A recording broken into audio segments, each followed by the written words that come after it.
Imagine waking up one day and realizing you've been playing the money game for years, but no one ever actually explained the rules. Not your parents, not your school, not your boss. That is exactly the feeling Laura Waitley wrote. Money, a User's Guide 4.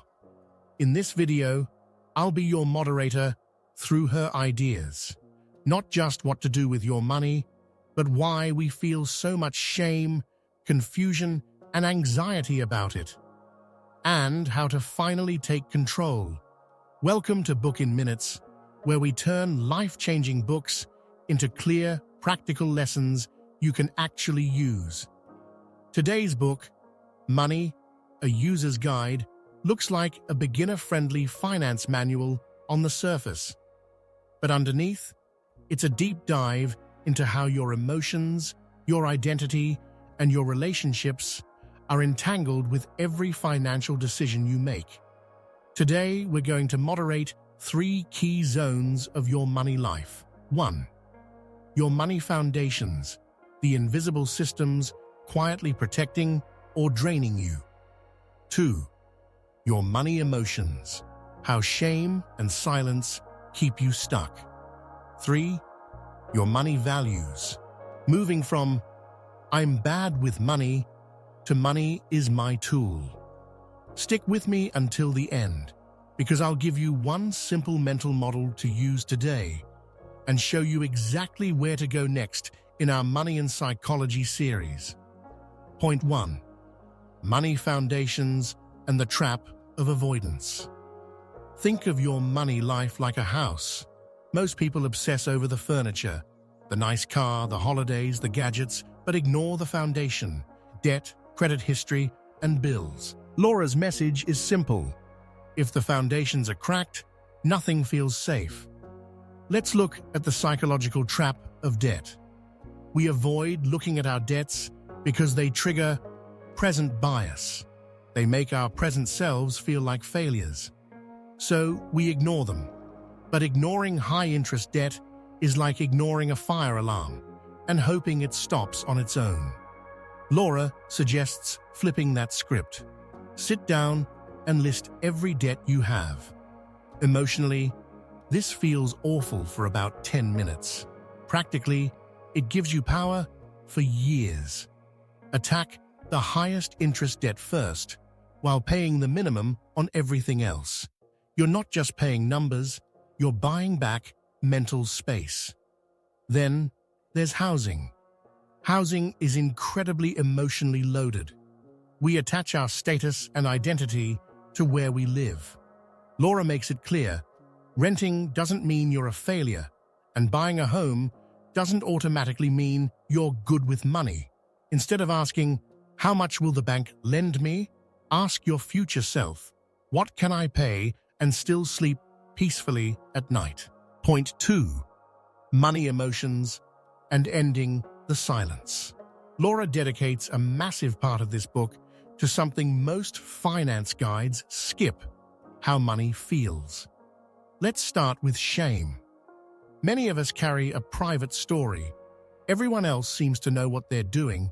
I'm the only one confused. Laura is blunt here. Almost nobody actually knows what they're doing with money. They're just better at pretending. That illusion creates isolation. You feel like you can't ask stupid questions, so you stay silent, and that silence keeps you stuck. You see friends posting holidays and new cars. Your brain doesn't compare incomes, debts, or parental support. It just compares images. Social media is a highlight reel, not a balance sheet.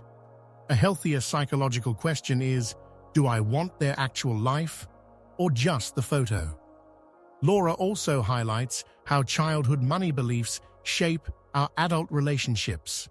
Often, one partner is a saver and the other is a spender, and both secretly think the other is irrational. Her solution? Start talking. Set up a monthly money chat with your partner where you bring both numbers and feelings. Silence is expensive. The more you name your feelings around money, the less power they hold over you.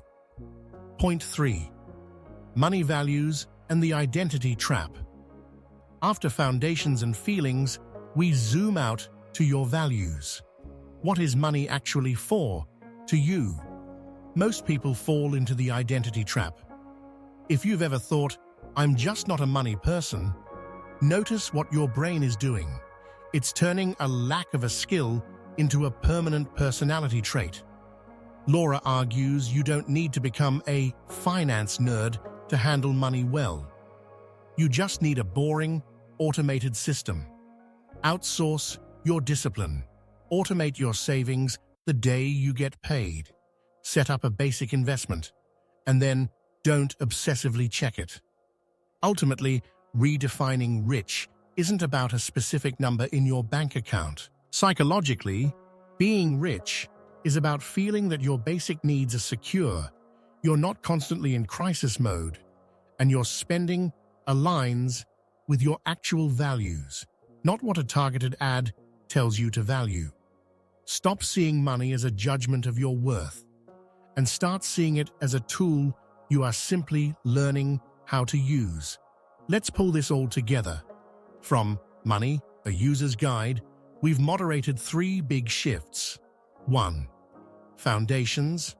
You aren't bad with money, you were just never taught. Face the numbers to buy back your mental space. 2. Emotions. Shame and comparison are traps.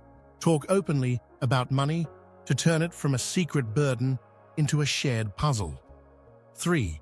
Values. Money isn't your identity. Automate your systems and align your spending with what actually brings you peace. If this book had one core thesis, it's this: you are allowed to learn about money, step by step, completely free of shame. If you found this helpful and you want to master the psychology behind your money habits, you need to watch the next video in our sprint.